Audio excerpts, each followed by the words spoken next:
di bait kudusnya.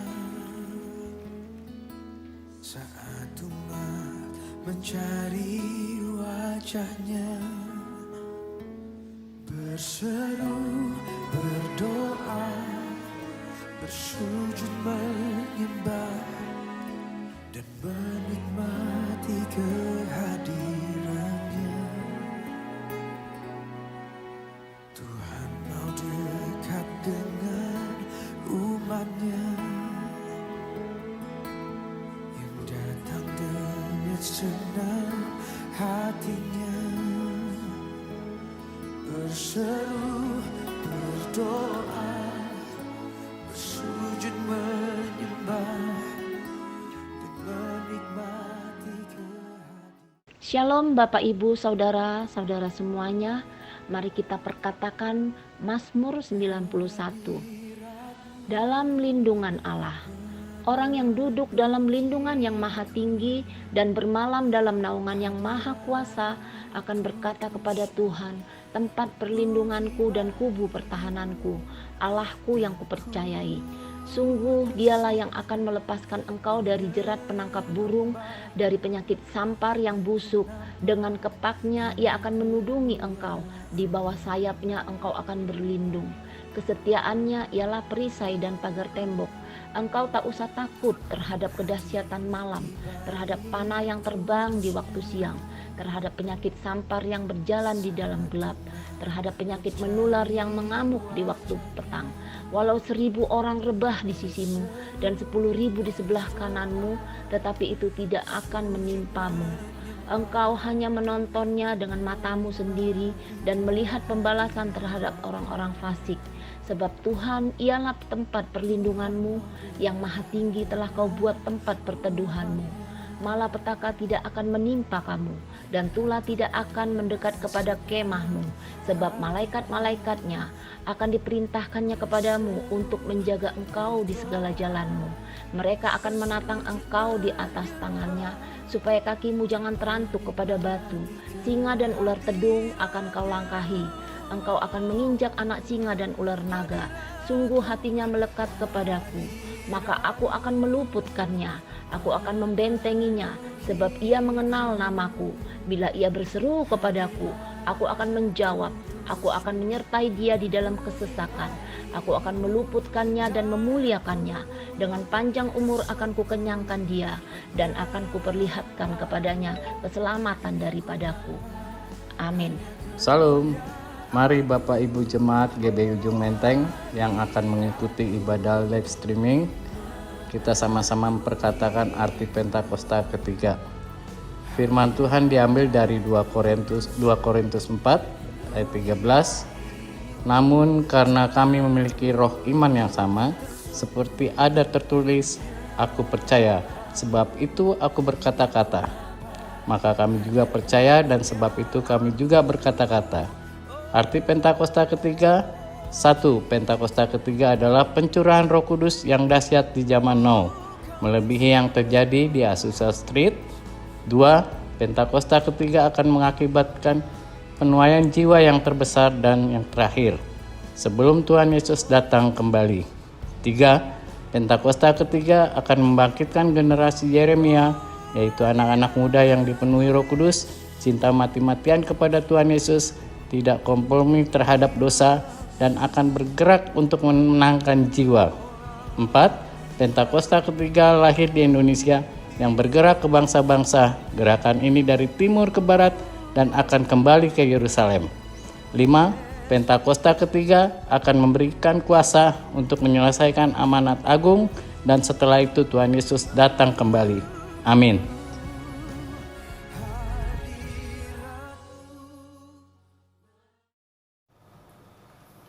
Terima kasih Tuhan, kami percaya Tuhan, Engkau Allah ada bersama dengan kami. Kami mau satukan hati kami untuk kami boleh berdoa, memuji dan menyembah Tuhan. Karena Engkaulah yang menjadi kekuatan kami, Engkaulah yang menaungi setiap kami. Kami aman bersama dengan Tuhan. Haleluya, haleluya, haleluya. Mari katakan kepada Tuhan, katakan pujian ini kepada Tuhan. Engkau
perkenananmu yang teguhkan hatiku. Engkau yang bertindak, memberi pertolongan, anugerahmu besar melimpah bagiku. Kasih Tuhan, pujikan pujian ini bersama-sama. Engkau ada bersamaku di setiap musim hidup. Amin, amin. Tak pernah membiarkanku sendiri. Kekuatan jiwaku, kekuatan jiwaku adalah bersamamu. Amin. Tak pernah ku ragukan kasih-Mu. Bersamamu Bapa, bersamamu Bapa, ku lewati semua perkenananmu yang teguhkan hatiku. Engkau yang bertindak,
Rabata karalaba ralaba ya ralaba ralaba ya ralaba ya ralaba.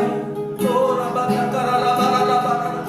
Sungguh mengagumkan Engkau, sungguh besar Engkau Allah kami, sungguh luar biasa Engkau Tuhan kami. Oh raba raba raba raba raba ya ralaba ralaba ralaba ralaba ralaba ralaba ya ralaba ya ralaba ralaba ralaba ya ralaba ya ralaba. Oh raba raba raba raba raba raba ya ralaba ya ralaba ya ralaba ralaba ya. Jesus, Jesus, Jesus, Jesus, Jesus. Kuasamu terlebih besar, Tuhanku terlebih besar. Tak pernah terlambat janjimu ya Tuhan, menolong hidupku.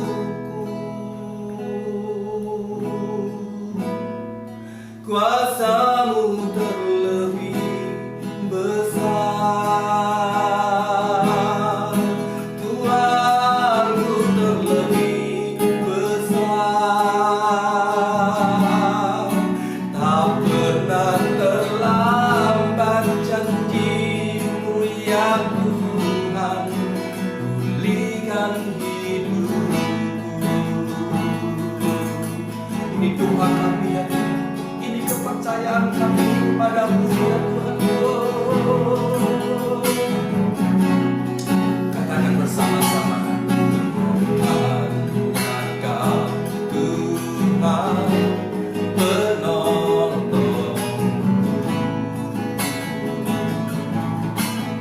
yang selalu setia, yang selalu setia bersamaku.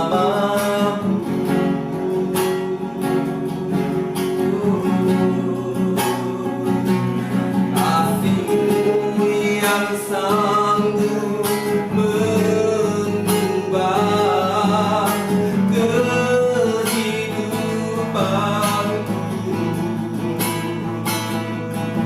Sungguh berserah, sungguh percaya, kuasa-Mu terlebih besar.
kita untuk mendengarkan kebenaran firman Tuhan yang akan ditaburkan oleh hamba Tuhan. Tuhan memberkati kita. Haleluya. Amin.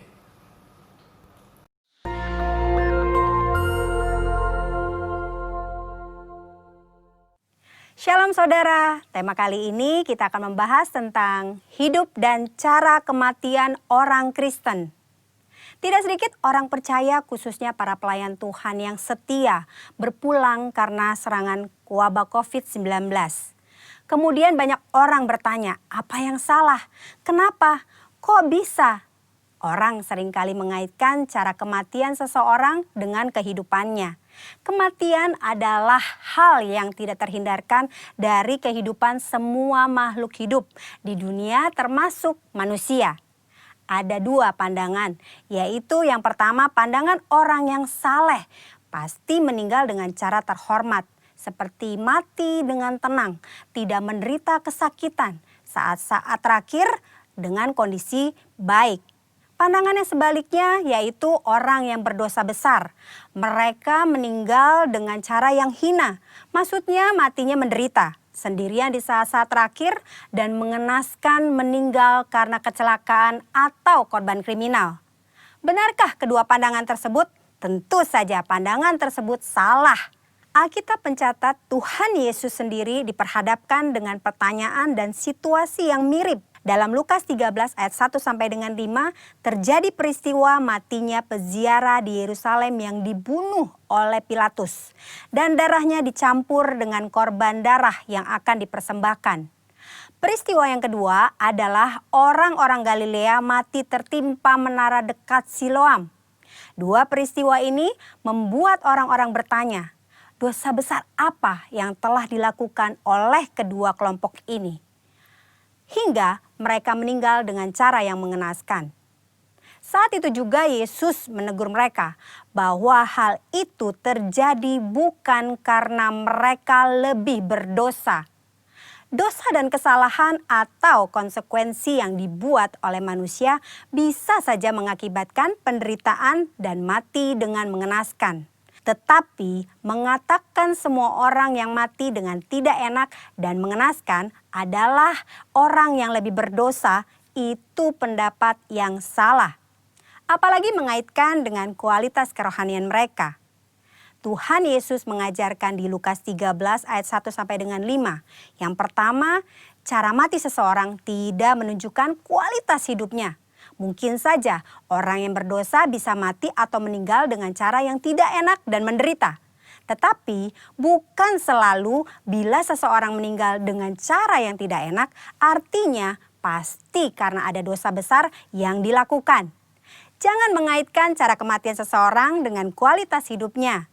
Yesus berkata dengan tegas, jikalau tidak bertobat bisa binasa dengan cara yang tidak enak, bahkan menderita untuk selama-lamanya. Yesus menekankan bahwa penting diperhatikan adalah pertobatan, bukan cara meninggal seseorang. Yang kedua, kualitas hidup seseorang akan berkonsekuensi pada kekekalan. Selain pertobatan, hal yang sama penting adalah menghasilkan buah-buah dalam hidup. Perhatikan perumpamaan pemilik kebun anggur dalam Lukas 13 ayat 6 sampai dengan 9. Si pemilik kebun anggur mengetahui bahwa ada pohon anggur yang tidak berbuah dan ia memberi perintah untuk ditebang. Namun si pengelola kebun meminta kesempatan untuk pohon itu dibiarkan hidup. Dan jika sudah diberi kesempatan masih tidak berbuah, pohon itu segera ditebang. Maksudnya adalah kita masih hidup. Artinya kita diberi kesempatan untuk mengalami pertobatan dan menghasilkan buah. Jika tidak, kita akan dibinasakan. Waktu yang Tuhan berikan harus kita responi dengan pertobatan dan berbuah. Saudara, jangan salah fokus dengan mempertanyakan bagaimana cara seseorang meninggal. Sebaiknya kita meresponi kesempatan hidup yang Tuhan berikan. Yang pertama, kita fokus pada pertobatan dan menjalani hidup yang menghasilkan buah, agar kita tidak mengalami hukuman dan penderitaan kekal. Yang kedua, tidak ada hubungan langsung antara cara seseorang mati dengan kerohanian yang dijalani selama hidupnya. Yang ketiga, cara orang percaya mati adalah kedaulatan Tuhan yang tidak dapat diselami oleh manusia. Tetaplah percaya dan serahkan diri kepada Tuhan. Percayalah, tidak ada keputusan Tuhan yang salah. Saudara, kita tidak boleh menilai bahkan menghakimi seseorang melalui cara kematiannya. Sebagai contoh, memperkatakan, sudah rajin beribadah, berpuasa, berbahasa roh, kok bisa mati karena COVID-19? Hal itu tidak ada hubungannya, lagi sangat tidak pantas untuk diucapkan karena tidak menghormati dan tidak sensitif terhadap perasaan keluarga yang ditinggalkan. Mari saudara, kita fokus kepada pertobatan dan menghasilkan buah-buah yang baik selama kita masih punya kesempatan. Tuhan Yesus memberkati.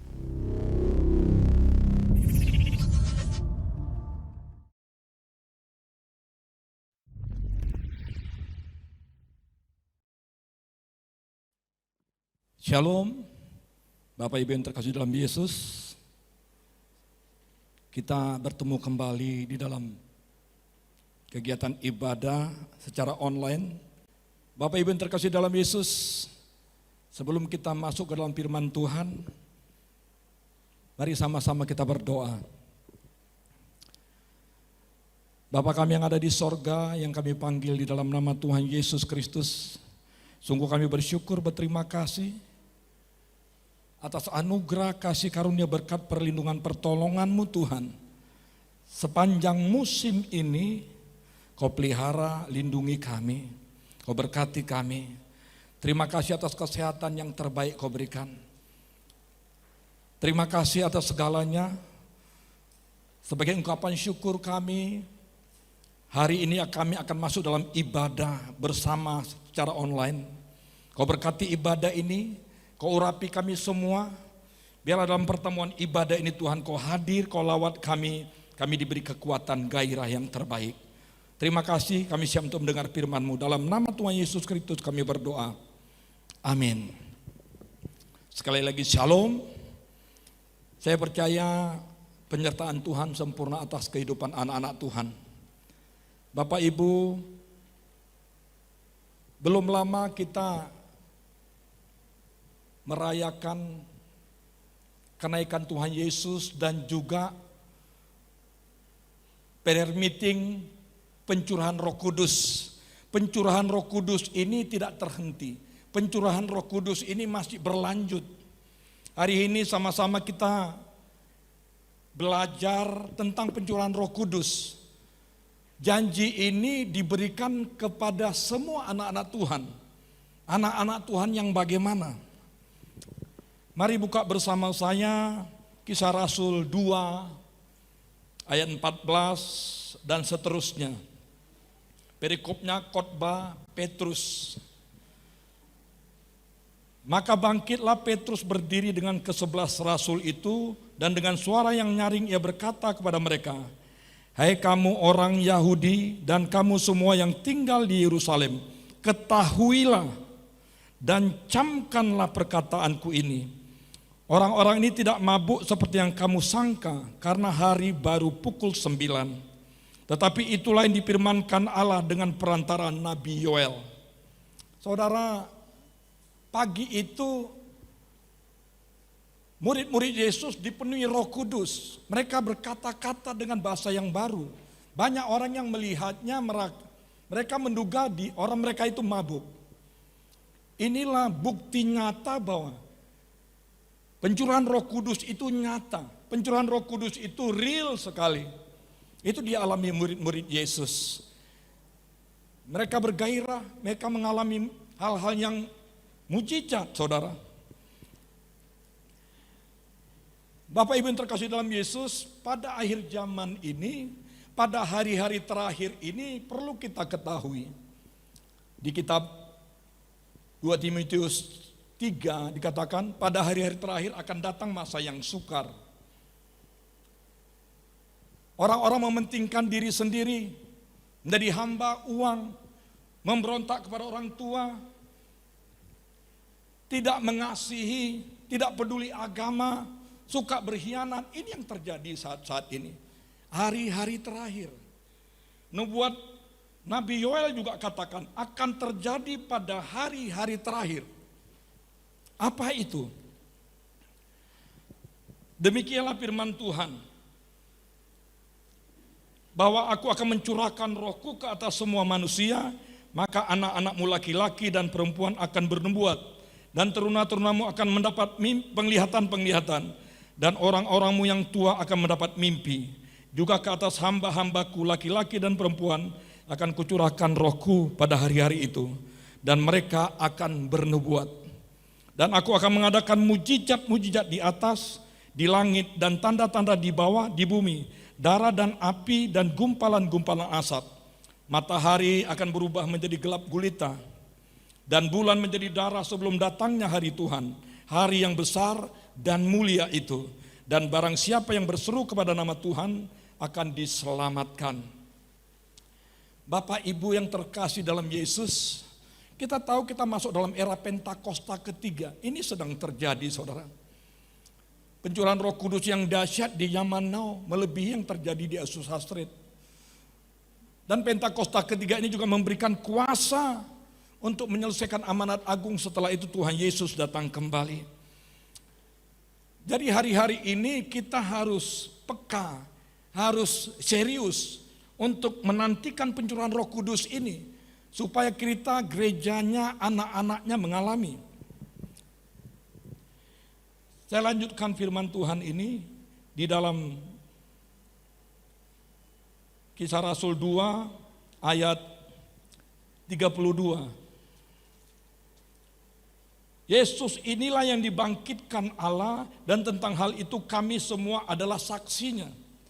Dan sesudah ia ditinggikan oleh tangan kanan Allah dan menerima Roh Kudus yang dijanjikan itu, maka dicurahkannya apa yang kamu lihat dan dengar di sini.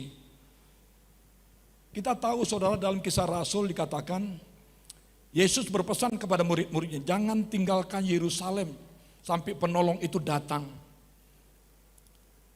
Itu janji Tuhan Yesus. Dia ditinggikan, naik ke sorga. Dia akan mencurahkan Roh Kudusnya untuk siapa? Anak-anak Tuhan. Saya lanjutkan di Kisah Rasul 2 ayat 39. Sebab bagi kamulah janji itu, garis bawah ini, sebab bagi kamulah janji itu, dan bagi anak-anakmu, dan bagi orang yang masih jauh, yaitu sebanyak yang akan dipanggil oleh Tuhan Allah kita. Jadi janji ini diberikan kepada kita, anak-anak kita, dan kepada orang-orang yang masih jauh, yang akan Tuhan panggil lebih lagi. Ini janjinya, saudara. Kita percaya janjinya iya dan amin. Makanya di kitab 2 Korintus dikatakan, sebab kami memiliki roh iman yang sama. Seperti tertulis, aku percaya sebab itu aku berkata-kata. Dan kami percaya sebab itu kami juga berkata-kata. Janji Tuhan ini perlu kita responi. Saudara-saudara responi. Ini untuk saudara dan saya, untuk anak-anak kita, dan untuk orang-orang yang masih jauh. Apa yang harus kita lakukan supaya kita menerima janji Tuhan ini? Karunia Roh Kudus ini. Saya lanjutkan firman Tuhan ini, saudara. Ayat 36 katakan, jadi seluruh kaum Israel harus tahu dengan pasti bahwa Allah telah membuat Yesus yang kamu salibkan itu menjadi Tuhan dan Kristus. Ketika mereka mendengar hal itu, hati mereka sangat terharu. Lalu mereka bertanya kepada Petrus dan rasul-rasul yang lain, apakah yang harus kami perbuat, saudara-saudara? Orang Israel tergoncang hatinya. Mereka terheran. Waktu khotbah Petrus mereka menjadi takut. Mereka bertanya-tanya, apa yang harus kami lakukan supaya kami selamat? Bapak Ibu yang terkasih dalam Yesus, yang harus kita lakukan supaya kita menerima janji Allah, janji keselamatan itu. Ada 3 hal yang perlu kita sama-sama renungkan. Di ayat 38 dikatakan, jawab Petrus kepada mereka, bertobatlah. Dan hendaklah kamu masing-masing memberi dirimu dibaptis dalam nama Tuhan Yesus Kristus untuk pengampunan dosamu. Maka kamu akan menerima karunia Roh Kudus. Langkah kita untuk menerima janji Tuhan, kuasa Roh Kudus. Yang pertama, bertobatlah. Banyak orang yang beranggapan bertobat awal itu sudah cukup. Padahal bertobat itu kita harus menyadari kalau kita dalam aktivitas kehidupan kita ada dosa yang kita lakukan, segera bertobat. Akui itu di hadapan Tuhan. Firman Tuhan jelas katakan di dalam kitab 1 Yohanes 1 ayat 9. Jikalau engkau mengakui segala dosamu, ia setia dan adil. Sehingga dia akan mengampuni dosamu dan menyucikan engkau dari segala kejahatanmu. Akui, bertobatlah itu penting saudara. Bertobat itu berbicara berbalik dari dosa-dosa yang kita lakukan. Dari kesalahan yang kita perbuat. Bertobat berbicara tentang berubah pikiran. Tadi pikiran-pikiran masih duniawi, pikiran-pikiran masih selalu kepentingan diri sendiri, kita rubah. Petrus memanggil orang yang menolak Yesus Kristus. Orang-orang Israel banyak menolak Yesus Kristus. Mereka berseru tangkap dia, mereka berseru siksa dia, mereka berseru salibkan dia. Tetapi waktu diberitakan Yesus melalui khotbahnya, mereka bertanya. Ketika mereka mendengar hal itu dari hati mereka sangat terharu. Lalu mereka bertanya kepada Petrus dan rasul-rasul yang lain, apakah yang harus kami perbuat saudara-saudara? Ini mengubah hati pikiran orang-orang Israel yang menolak Yesus Kristus. Untuk mengubah pikiran mereka perlu adanya berita kebenaran itu disampaikan. Supaya apa? Supaya mereka mengenal dia. Mengenal Yesus itu jalan kebenaran. Tadinya mereka tidak mereka menganggapnya itu hal rasul yang sepele. Mereka menganggap itu menyesatkan, tapi mereka berubah pikiran. Ini pertobatan saudara. Untuk menantang seseorang supaya bertobat, supaya dia berbalik dari pikiran yang salah. Berubah pikirannya. Petrus menantang orang-orang ini. Untuk apa? Mengubah pikiran mereka supaya mereka mengenal dia. Itulah Yesus juru selamat. Untuk apa lagi? Mengakui bahwa dia sungguh-sungguh adalah Tuhan dan Kristus. Di dalam Kisah Rasul 3 ayat 19 dikatakan, karena itu sadarlah. Bertobat itu dibutuhkan kesadaran. Sadar bahwa kita itu menyimpang, sadar kita itu salah. Karena itu sadarlah dan bertobatlah supaya dosamu dihapuskan. Bertobatlah, ini langkah awal supaya kita menerima janji Allah. Mengubah pikiran saudara mengenal Yesus Kristus dan berbalik kepada Allah dalam iman untuk keselamatan, itu bertobat. Mengubah pikiran kita, mengubah pikiran saudara mengenai Yesus Kristus. Dia bukan hanya sekedar Tuhan, dialah juru selamat kita, dialah pembela kita, dialah pelindung kita, dialah yang memberkati kita. Mengubah pikiran kita supaya kita berbalik kepada Allah dalam iman untuk keselamatan. Kalau kita ingat di dalam Yesaya 59, karena dosa orang hilang keselamatan. Karena itu setiap kita yang berdosa harus bertobat. Mengubah pikiran, ini prinsip utama saudara. Kitab Filipi 4 ayat 8 katakan, jadi saudara-saudara semua yang benar, semua yang mulia, semua yang adil, semua yang suci, semua yang manis, semua yang sedap didengar, semua yang disebut kebajikan dan patut dipuji, pikirkanlah semuanya itu. Ini pikiran. Pikiran kita harus diubah. Pikiran kita harus diubah. Berubah pikiran kita. Kolose 3 ayat 5 sampai 10 dikatakan begini.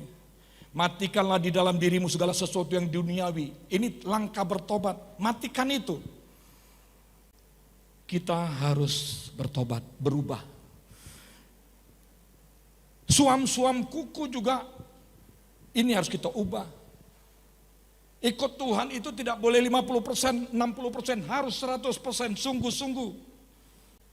Wahyu 3 ayat 15, firman Tuhan katakan, aku tahu segala pekerjaanmu, engkau tidak dingin dan tidak panas. Alangkah baiknya jika engkau dingin atau panas.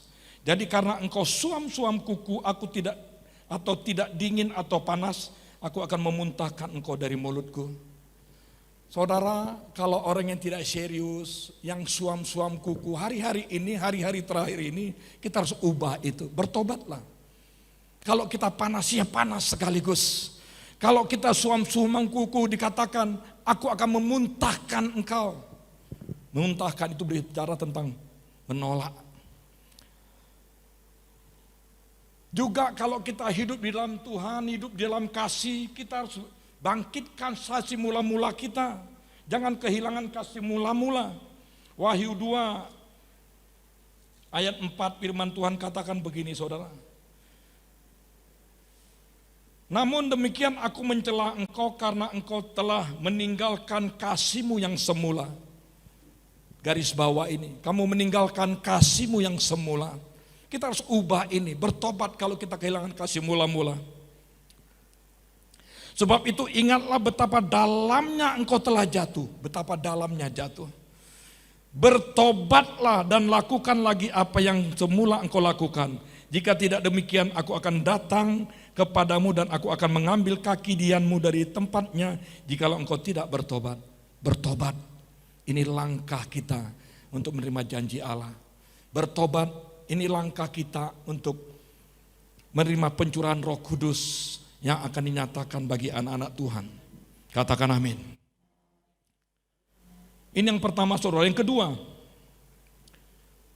kita kembali Kisah Rasul 1 ayat 5. Firman Tuhan demikian. Saya mulai dari ayat 4. Pada suatu hari ketika ia makan bersama-sama dengan mereka, ia melarang mereka meninggalkan Yerusalem dan menyuruh mereka tinggal di situ menantikan janji Bapa. Yang demikian katanya, telah kamu dengar daripadaku. Sebab Yohanes membaptis dengan air, tetapi tidak lama lagi kamu akan dibaptis dengan Roh Kudus. Dua hal menjadi garis bawah bagi kita yang perlu kita catat. Yohanes membaptis kita dengan air, tapi Tuhan akan membaptis kita dengan Roh Kudusnya, dengan api Roh Kudus. Yang kedua saudara, beri dirimu untuk dibaptis. Beri dirimu untuk lahir kembali, diubahkan menjadi ciptaan yang baru. Karena menjadi wadah yang baru, ciptaan yang baru, kuasa Roh Kudus akan mengalir dalam hidup saudara. Beri dirimu dibaptis. Kitab Yohanes 3 ayat 3 sampai 5 katakan, Yesus menjawab, katanya, aku berkata kepadamu, sesungguhnya jika seorang tidak dilahirkan kembali, ia tidak dapat melihat kerajaan Allah. Tidak dapat melihat kerajaan Allah. Lahir kembali berbicara tentang diciptakan baru.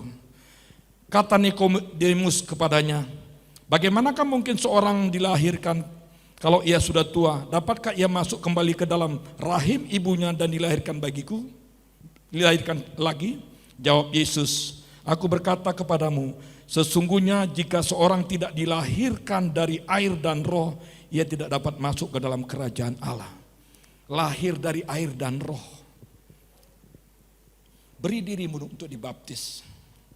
Air berbicara tentang secara fisik baptis selam. Tidak cukup hanya dibaptis selam dengan air. Kita juga harus dibaptis terus dengan air hidup. Apa itu? Firman Tuhan. Baptis dirimu dengan firman Tuhan. Dibersihkan terus. Hidup dalam firman Tuhan. Baca renungkan firman Tuhan. Itu kita masuk dalam baptisan itu. Firman Tuhan hidup lebih kuat, lebih tajam dari pedang bermata dua manapun. Yang menusuk amat dalam, memisahkan jiwa dan roh, sendi-sendi dan sumsum. Dibaptis dengan air dan firman. Terus hidup dalam firman Tuhan. Hari-hari ini kita diingatkan sebagai anak-anak Tuhan, kita harus ada dalam koridornya Tuhan. Hidup dalam firman Tuhan. Saya ingat di kitab Yohanes, pada mulanya adalah firman, firman itu bersama-sama dengan Allah, firman itu Allah. Segala sesuatu dijadikan oleh Dia dan tanpa Dia tidak ada sesuatu pun yang telah jadi dari segala yang telah dijadikan. Di dalam Dia ada hidup dan hidup itulah terang manusia. Terang itu bercahaya di dalam kegelapan dan kegelapan itu tidak menguasainya. Waktu kita renungkan firman Tuhan, hidup dalam firman Tuhan, hidup kita menjadi terang. Kegelapan tidak bisa menguasai. Dan firman itu telah menjadi manusia, namanya Yesus. Sebagai anak Tuhan, tidak ada cara lain. Kita harus bersekutu intim dengan Tuhan melalui firman-Nya. Saya ajak Bapak, Ibu, Saudara sekalian, baca firman Tuhan setiap hari. Baca firman Tuhan setiap hari. Saya terus belajar, saudara. Sampai sekarang ini saya sudah mau masuk ke yang ke-30. Saya akan terus setia belajar baca firman Tuhan setiap hari. Saya mengajak Bapak Ibu sekalian, saudara-saudara sekalian dan adik-adik khususnya generasi Yeremia. Mari terus dibaptis di dalam firman Tuhan. Dibasuh oleh firman Tuhan. Saudara akan semakin mulia. Dan juga dikatakan beri dirimu untuk dibaptis dengan Roh Kudus.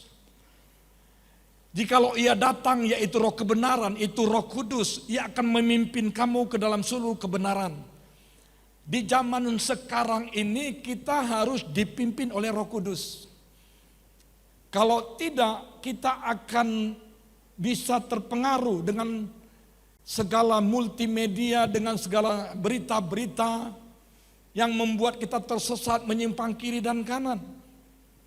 Kita butuh Roh Kudus yang bisa memimpin kita. Supaya kita bisa intim, terus dibaptis dengan Roh Kudus. Tidak ada cara lain, kita harus bersekutu dengan Dia. Intim dengan Dia setiap hari. Melalui apa? Doa, pujian, penyembahan. Doa, pujian, penyembahan. PPW, doa, pujian, penyembahan. Kita tahu, kita percaya Allah bertata di atas puji-pujian. Bukan Allah bertata di atas harta kita. Bukan Allah bertata di segala tindakan kita, tidak. Allah itu bertata di atas puji-pujian kita. Senang memuji Tuhan, senang menyembah Tuhan.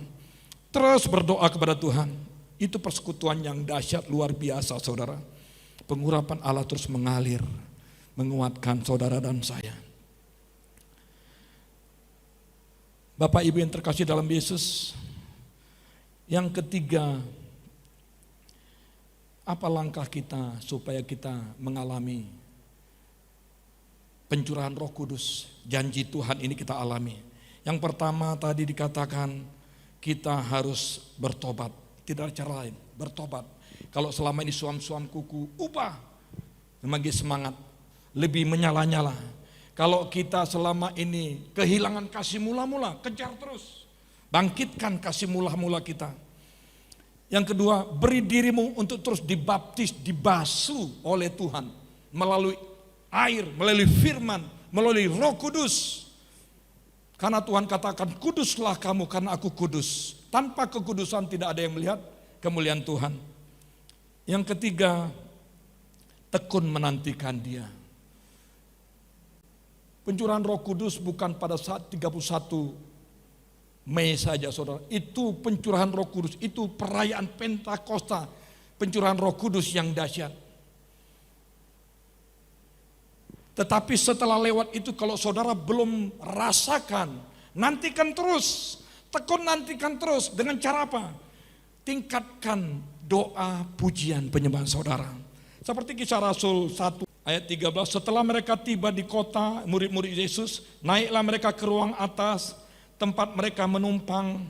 Mereka itu ialah Petrus dan Yohanes, Yakobus dan Andreas, Filipus dan Thomas, Bartolomeus dan Matius, Yakobus bin Alfeus dan Simon orang Zelot dan Yudas bin Yakobus. Mereka semua bertekun sehati dalam doa bersama-sama dengan beberapa perempuan serta Maria, ibu Yesus, dan dengan saudara-saudara Yesus. Mereka bertekun sehati. Setelah 40 hari, Yesus naik ke sorga, murid-murid naik ke atas loteng. Selama 10 hari mereka bertekun sehati berdoa bersama-sama. Mereka bertekun sehati berdoa bersama-sama, menantikan pencurahan Roh Kudus. Bagaimana dengan kita? Kita diingatkan melalui gembala sidang kita. Kita sedang masuk, kita sudah diingatkan sebelum perayaan pencurahan Roh Kudus, kita diingatkan selama 10 hari mari kita setia menantikan dengan doa pujian penyembahan, doa puji penyembahan setiap hari. Tekun nantikan pencurahan Roh Kudus ini, saudara. Kalau kita tekun, dikatakan di ayat 8, tetapi kamu akan menerima kuasa kalau Roh Kudus turun ke atas kamu, dan kamu akan menjadi saksiku di Yerusalem dan seluruh Yudea dan Samaria dan sampai ke ujung bumi. Ini janji Tuhan. Kamu akan menerima kuasa. Selama ini kamu dihimpit, diperhadapkan dengan suatu persoalan, goncangan, pandemi, virus corona COVID-19, itu membuat kita seakan-akan tertunduk, tidak tahu lagi berbuat apa-apa. Kita selalu diminta di rumah, ini juga kita harus ikuti aturan. Cuci tangan setiap hari, jaga jarak. Tapi lakukan itu dengan setia, saudara. Yang paling utama, tekun nantikan Dia. Kuasa Roh Kudus ini akan membuat kita menjadi powerful. Kita semakin bergairah, kita semakin bersemangat, kita semakin bijaksana. Dikatakan jikalau Ia datang, Ia akan memimpin kamu ke dalam seluruh kebenaran. Mungkin kamu tidak bisa mengambil suatu keputusan dalam situasi ini, tidak bisa mengambil keputusan dalam situasi ini. Tetapi waktu Roh Kudus memenuhi engkau, Dia akan memimpin kamu ke dalam seluruh kebenaran, kebijaksanaan, hikmat yang daripadanya. Karena itu tekunlah menantikan Dia, saudara. Mendekat dengan Dia. Bangun hubungan dengan Tuhan. Tekun nantikan Dia di dalam doa, pujian, penyembahan. Saudara dan saya akan alami janji Tuhan itu. Pencurahan Roh Kudus kita akan alami. Amin, saudara.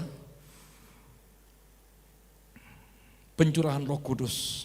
Supaya keterima janji ini, ada 3 langkah yang harus saudara saya lakukan. Yang pertama, bertobatlah. Sadari bahwa saudara berpikir saudara benar, padahal satu titik ada yang salah. Segera bertobat. Yang kedua, beri dirimu untuk dibaptis. Dibasuh terus dengan apa? Dengan air. Dengan apa lagi? Dengan firman Tuhan. Dengan pandemi sekarang, saudara, kita aja diingatkan, basuh tanganmu. Kita disuruh beri dirimu dibaptis, dibasuh, dibersihkan. Tapi kalau kita keluar rumah, menyentuh sesuatu, apa yang kita lakukan? Sampai tempat kita cari air, kita cuci tangan dengan sabun, kita basuh untuk membersihkan itu. Kenapa? Karena virus corona. Tetapi saudara, waktu kita dibasuh dengan firman, dibasuh dengan firman, dibasuh dengan Roh Kudus, kuasa itu mengalir dalam hidup saudara. Bukan virus yang datang, virus akan menyingkir. Waktu kuasa Roh Kudus mengalir dalam hidup saudara. Katakan amin. Yang ketiga, tekun nantikan janji Tuhan ini. Dengan cara apa? Tetap sehati berdoa bersama-sama di dalam hidup saudara, di dalam keluarga saudara. Katakan amin. Saya mau berdoa untuk saudara. Allah Roh Kudus, terima kasih. Kami sudah mendengar kebenaran firman-Mu. Kami masuk dalam pesta pencurahan Roh Kudus yang dahsyat. Janji-Mu itu akan Kau berikan kepada anak-anak-Mu, kepada kami semuanya, kepada anak-anak kami, kepada orang-orang yang masih jauh. Tetapi orang-orang yang mau menyatakan dirinya bahwa dia bersalah, mau bertobat, dan juga orang yang mau membasuh dirinya, membaptis dirinya dengan firman Tuhan. Dan orang-orang yang setia untuk menanti-nantikan-Mu. Hari ini biarlah pengurapan Allah turun atas kami semua. Urapan Allah turun atas kami semua. Kami percaya pencurahan Roh Kudus tanpa batas itu mengalir. Anak-anak, laki-laki dan perempuan akan bernubuat. Teruna-teruna akan mendapatkan penglihatan-penglihatan. Orang-orang tua akan mendapatkan mimpi-mimpi. Dan kepada hamba-hambamu laki-laki dan perempuan akan kau curahkan rohmu pada hari itu. Dan semuanya akan bernubuat. Kami percaya mujizat demi mujizat akan kami alami. Terima kasih Allah Roh Kudus, materaikan kebenaran firman-Mu Tuhan dalam hati dan pikiran kami. Terima kasih, di dalam nama Tuhan Yesus Kristus kami berdoa. Amin.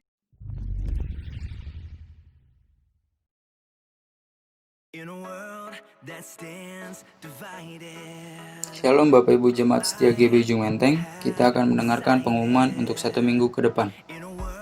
Terima kasih atas pelayanan Bapak Pendeta Supiter Panjaitan yang sudah memberitakan firman Tuhan pada hari ini. Tuhan Yesus memberkati.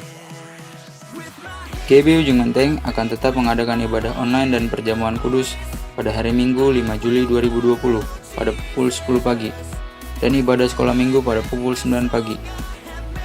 Toko Kul Rayon 1G akan mengadakan seminar jualan secara online melalui Zoom Meeting pada hari Kamis 2 Juli 2020 pukul 7 malam. Kami mengundang jemaat yang mau belajar berjualan online yang sukses bisa menghubungi Bapak Hendra Nenggolan untuk mendapatkan link dan passwordnya. Kami menghimbau Bapak Ibu untuk dapat terus membangun mesbah keluarga di rumah masing-masing setiap hari pukul 9 malam. Tetap terus membangun hubungan yang intim dengan Tuhan lewat doa bersama. Kita akan mengadakan rumah doa secara online melalui Instagram GBI Ujung Menteng. Kita akan berdoa untuk bangsa dan negara. Doa tersebut akan diadakan pada hari Selasa tanggal 30 Juni 2020 mulai pukul 7 malam. Kami menghimbau agar seluruh pelayan jemaat dan jemaat bergabung untuk unity dalam doa online. Bagi yang mau didoakan bisa menuliskan permohonan doanya pada saat live Instagram. Telah dibuka diklat online Gurukom 100 JC Rayon 1G. Pendaftaran sudah dibuka sampai tanggal 28 Juni 2020. Kami menghimbau pengerja yang berusia 22-33 tahun dan sudah lulus KOM 200 dan terbeban untuk melayani dapat mendaftarkan diri ke sekretariat. Kul atau Community of Love GBI Ujung Menteng adalah komunitas kasih di mana ada kesatuan hati, tumbuh bersama untuk memenangkan jiwa. Akan tetap diadakan secara online. Bagi Bapak Ibu yang sudah tergabung di dalam Kul, harap menghubungi gembala Kul masing-masing dan berkoordinasi mengenai pertemuan online-nya. Bagi Bapak atau Ibu, saudara atau saudari yang belum bergabung dalam Kul dan rindu untuk bergabung dapat menghubungi nomor yang tertera pada layar Anda.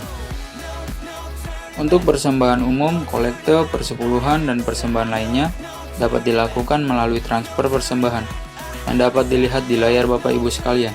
Bila sudah memberikan persembahan, harap mengirimkan bukti persembahan kepada Ibu Rami di nomor yang tertera di layar. Bagi Bapak Ibu yang membutuhkan informasi terkait kegiatan gereja dan lain-lain, dapat menghubungi nomor yang tertera pada layar. GBI Ujung Menteng memiliki 5 akun media sosial yang resmi, yaitu Instagram @gbi_ujungmenteng, @jc_um, @youth_um, Facebook GBI Ujung Menteng, dan YouTube channel GBI Ujung Menteng. Ikuti seluruh media sosial gereja kita untuk informasi terbaru. Kami terus mengajak Bapak Ibu yang terbeban untuk menabur kasih peduli COVID-19 GBI Ujung Menteng, baik dalam bentuk tunai maupun barang. Terima kasih atas taburannya. Demikian pengumuman untuk minggu ini. Selamat hari Minggu, Tuhan Yesus memberkati. Mari angkat tangan Bapak Ibu Saudara untuk terima berkat Tuhan. Terimalah berkat dan sejahtera dan sukacita yang berlimpah-limpah dari Allah Bapa di surga di dalam kasih karunia Anak yang tunggal Tuhan kita Yesus Kristus, persekutuan penghiburan yang manis bersama Roh Kudus, biarlah menyertai kita semua saat ini dan sampai Tuhan Yesus menjemput kita di awan-awan dan sampai kekal selama-lamanya. Apapun yang kau kerjakan Tuhan buat berhasil dan beruntung jika kau memperkatakan, merenungkan, serta melakukan firman Tuhan. Dalam nama Tuhan Yesus yang percaya diberkati Tuhan bersama-sama kita katakan, amin.